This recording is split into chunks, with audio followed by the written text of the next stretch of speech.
Hello प्यारे बच्चों, welcome to my YouTube channel. स्वागत है आप सबका स्टडी क्वेश्चन चैनल पे। आज हम 9th क्लास का राजनीतिक विज्ञान का पार्ट नंबर 4 संस्थाओं का कामकाज के प्रश्न उत्तर करेंगे। ठीक है, व्याख्या हम इसकी कर चुके हैं। व्याख्या के लिंक आपको डिस्क्रिप्शन में मिल जाएगा। चलिए, पहला क्वेश्चन है कि अगर आपको भारत का राष्ट्रपति चुना जाए तो आप निम्नलिखित में से कौन सा फैसला खुद कर सकते हैं। ऑप्शन ए, अपनी पसंद के व्यक्ति को प्रधानमंत्री चुन सकते हैं। ख, लोकसभा में बहुमत वाले प्रधानमंत्री को उसके पद से हटा सकते हैं। ग, दोनों सदनों द्वारा पारित विधेयक पर पुनर्विचार के लिए कह सकते हैं। घ, मंत्रिपरिषद में अपनी पसंद के नेताओं का चयन कर सकते हैं। तो आंसर होगा ग, कि दोनों सदनों द्वारा पारित विधेयक पर पुनर्विचार के लिए कह सकते हैं। ठीक है, क्वेश्चन नंबर 2, निम्नलिखित में से कौन राजनीतिक कार्यपालिका का हिस्सा होता है। क, जिलाधीश। ख, गृह मंत्रालय का सचिव। ग, गृह मंत्री। और ग, पुलिस महानिदेशक। तो आंसर है ग, गृह मंत्री। ठीक है, क्वेश्चन नंबर 3, न्यायपालिका के बारे में निम्नलिखित में से कौन सा बयान गलत है। क, कि संसद द्वारा पारित प्रत्येक कानून को सर्वोच्च न्यायालय की मंजूरी की जरूरत होती है। ग, अगर कोई कानून संविधान की भावना के खिलाफ है तो न्यायपालिका उसे अमान्य घोषित कर सकती है। ग, न्यायपालिका कार्यपालिका से स्वतंत्र होती है। ग, अगर किसी नागरिक के अधिकारों का हनन होता है तो वह अदालत में जा सकता है। ठीक है, तो हमें इसमें गलत बताना है। तो गलत है इसका हमारा आंसर नंबर क्या है कि संसद द्वारा पारित प्रत्येक कानून को सर्वोच्च न्यायालय की मंजूरी की जरूरत होती है। ठीक है, क्वेश्चन नंबर 4, निम्नलिखित राजनीतिक संस्थाओं में से कौन सी संस्था देश के मौजूदा कानून में संशोधन कर सकती है। क, सर्वोच्च न्यायालय। ख, राष्ट्रपति। ग, प्रधानमंत्री। ग, संसद। तो आंसर इसका ग, संसद। ठीक है, क्वेश्चन नंबर 5, उस मंत्रालय की पहचान करें जिसने निम्नलिखित समाचार जारी किया होगा। क, देश से जूट का निर्यात बढ़ाने के लिए नई नीति बनाई जा रही है। तो आंसर इसका वाणिज्य और उद्योग मंत्रालय। ठीक है, ख है कि ग्रामीण इलाके में टेलीफोन सेवाएं सुलभ कराई जाएंगी। तो आंसर है संचार और सूचना प्रौद्योगिकी मंत्रालय। ग, कि सार्वजनिक वितरण प्रणाली के तहत बिकने वाले चावल और गेहूं की कीमतें कम की जाएंगी। तो आंसर है कृषि, खाद्यान्न और सार्वजनिक वितरण मंत्रालय। है कि पल्स पोलियो अभियान शुरू किया जाएगा। तो आंसर है स्वास्थ्य मंत्रालय। ढ, कि ऊंची पहाड़ियों पर तैनात सैनिकों के भत्ते बढ़ाए जाएंगे। आंसर है रक्षा मंत्रालय।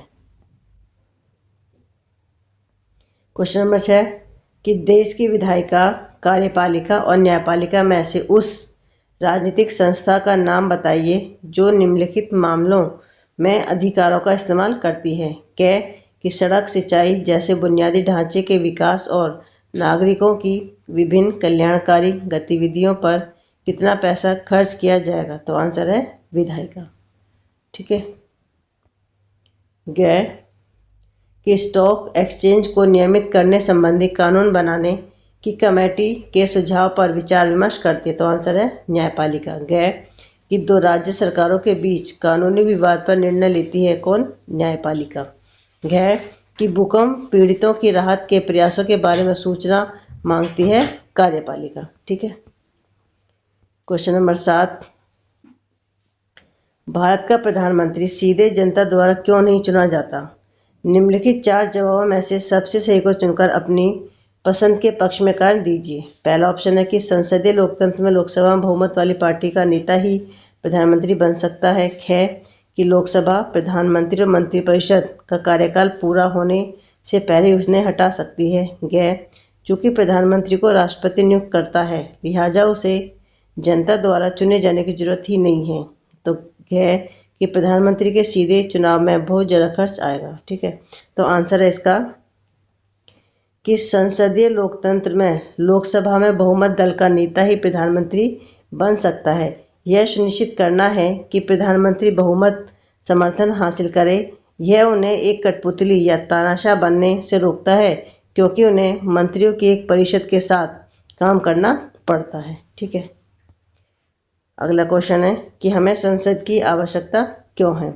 उत्तर है हमें संसद की आवश्यकता है। फर्स्ट पॉइंट है कि किसी भी देश में कानून बनाने का सबसे बड़ा अधिकार संसद को होता है। दूसरा पॉइंट कि संसद सरकार चलाने वालों को नियंत्रित करती है।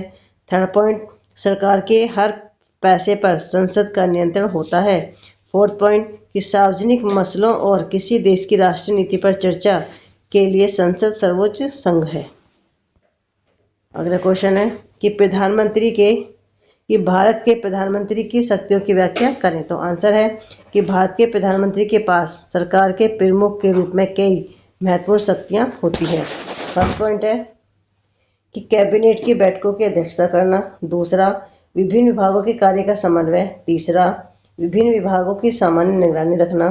चौथा, मंत्रियों को विभागों का वितरण करना। पांचवा, किसी मंत्री को बर्खास्त करने का अधिकार।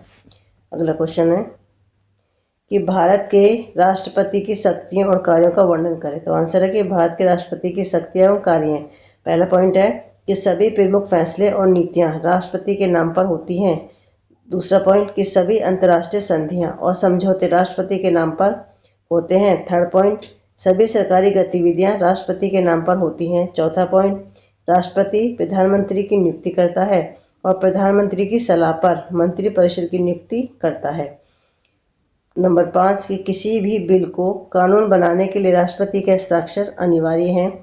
नंबर 6 कि भारत के रक्षा बलों का सुप्रीम कमांडर। ठीक है। अगला क्वेश्चन है भारत में न्यायपालिका की स्वतंत्रता कैसे सुनिश्चित की गई। तो आंसर है फर्स्ट पॉइंट में कि न्यायपालिका विधायिका और कार्यपालिका के नियंत्रण में नहीं है। दूसरा पॉइंट सर्वोच्च और उच्च न्यायालय के न्यायाधीशों की नियुक्ति राष्ट्रपति द्वारा की जाती है, परंतु नियुक्ति के बाद उसे उसके पद से हटाना लगभग असंभव हो जाता है। थर्ड पॉइंट है कि सर्वोच्च न्यायालय और उच्च न्यायालयों को देश के संविधान की व्याख्या का अधिकार है। फोर्थ पॉइंट है कि भारतीय न्यायपालिका के अधिकार और स्वतंत्रता उसे मौलिक अधिकारों के रक्षक के रूप में काम करने की क्षमता प्रदान करते हैं। ठीक है। अगला क्वेश्चन है कि राजनीतिक कार्यपालिका और स्थायी कार्यपालिका में अंतर। आंसर है राजनीतिक कार्यपालिका।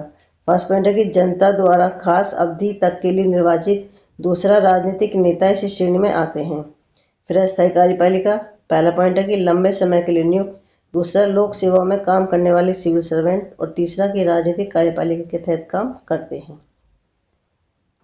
अगला क्वेश्चन है कि संसद का कौन सा सदन अधिक शक्तिशाली है। 3 कारण बताते हुए स्पष्ट कीजिए। तो आंसर है कि लोकसभा संसद का अधिक शक्तिशाली सदन है। इसके मुख्य कारण है। पहला है कि धन विधेयक केवल लोकसभा में ही पेश किए जा सकते हैं। दूसरा, लोकसभा सीधे मंत्रिपरिषद को नियंत्रित करती है। थर्ड पॉइंट वित्तीय मामलों पर नियंत्रण।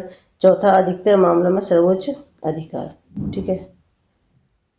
ये आपके एमसीक्यू हैं। 1989 में द्वितीय पिछड़ा वर्ग आयोग का नेतृत्व किसने किया था। तो ये क्या था, बीपी मंडल ने। क्वेश्चन नंबर 2 कि किस सरकार ने मंडल आयोग की रिपोर्ट को लागू किया। तो लागू किया था जनता दल ने। तीसरा है कि इनमें से कौन सा सरकार की कार्यकारी शाखा का हिस्सा नहीं है। तो भारत के जो मुख्य न्यायाधीश हैं ये सरकार की कार्यकारी शाखा का हिस्सा नहीं है। क्वेश्चन नंबर 4 सरकार का कौन सा अंग किसी भी देश में कानून बनाता है। तो विधानमंडल कानून बनाता है। ठीक है।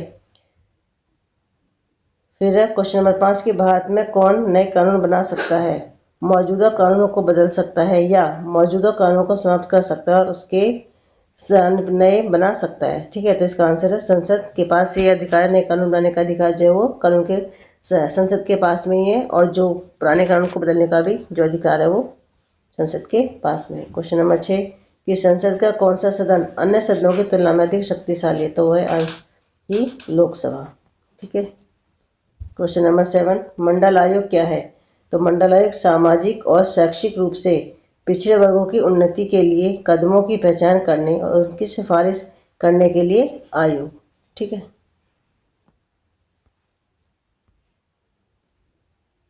क्वेश्चन नंबर 8 कि मंडल आयोग की क्या सिफारिश थी। तो इनकी सिफारिश थी कि सामाजिक और शैक्षिक रूप से पिछड़े वर्गों के लिए सरकारी नौकरी में 27% आरक्षण।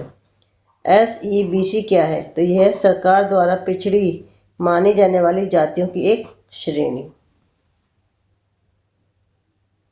क्वेश्चन नंबर 10 कि किसी भी देश का डैश प्रत्येक संस्थान की शक्तियों कार्यों पर बुनियादी नियम निर्धारित करता है। ठीक है, तो वह संविधान, किसी भी देश का संविधान प्रत्येक संस्थान की शक्तियों कार्यों पर बुनियादी नियम निर्धारित करता है। ठीक है, तो इस चैप्टर के ये सारे इंपॉर्टेंट क्वेश्चन थे आपके एग्जाम के पॉइंट ऑफ व्यू से, जो एग्जाम में ज़्यादातर पूछे जाते हैं। ठीक है, अगर आपको क्वेश्चन समझ में आए तो प्लीज़ आप और बच्चों को भी शेयर करिए। ठीक है,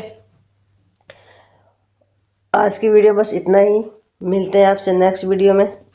थैंक यू।